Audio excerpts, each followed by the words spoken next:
Break के बाद स्वागत है आपका। बढ़ते हैं आगे। बेटी और वोट, जाति को बिहार में आजादी के बाद से ही ये कहा जाता रहा है। जिस राज्य की सियासत में कभी सवर्ण कही जाने वाली जातियों का दबदबा था, वहां समय के साथ बदलाव हुआ।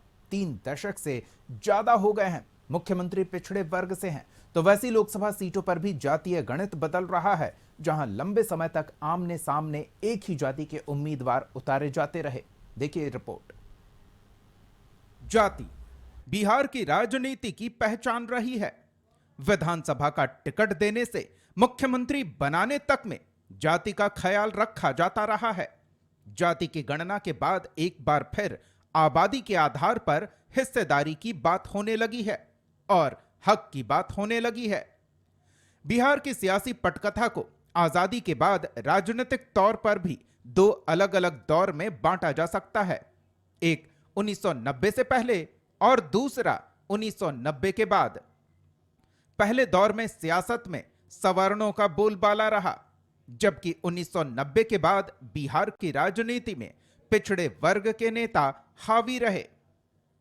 दूसरा दौर शुरू हुआ लालू यादव के मुख्यमंत्री बनने और फिर मंडल कमीशन की रिपोर्ट लागू होने के बाद। आंकड़ों को देखें तो 37 साल सत्ता सवर्ण वर्ग से आने वाले मुख्यमंत्री के हाथ रही, तो 35 साल से कुछ अधिक पिछड़े वर्ग से आने वाले मुख्यमंत्री के हाथ में।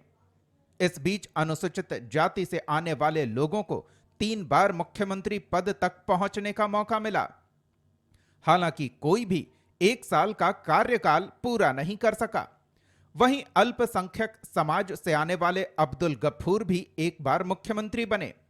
मंडल की राजनीति के उभार के साथ ही सवर्णों की राजनीतिक ताकत कमजोर हुई और लोकसभा विधानसभा में सवर्णों को मिलने वाले टिकट की संख्या घटती गई।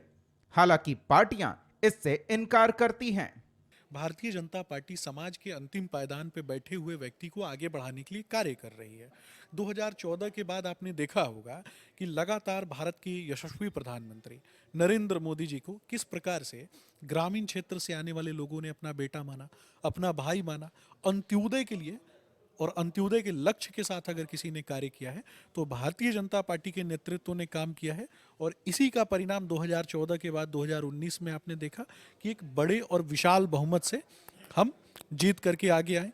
सबके साथ सबके विकास, सबकी उन्नति और उत्थान के लिए अगर कोई काम कर रहा है तो वो भारतीय जनता पार्टी कर रही है। 1990 से अब तक 34 साल पूरे हो गए हैं। बिहार में 4 मुख्यमंत्री बने हैं और सभी पिछड़े समुदाय या अनुसूचित जाति से हैं। 1990 में लालू यादव ने बिहार की कमान संभाली और जब चारा घोटाले में जेल जाना पड़ा तो पहले पत्नी राबड़ी देवी को मुख्यमंत्री बना दिया। लालू राबड़ी शासन के खिलाफ अभियान चलाकर नीतीश 2005 में मुख्यमंत्री बने और 2014-15 के कुछ महीने को छोड़ दें तो वे लगातार सत्ता पर काबिज हैं।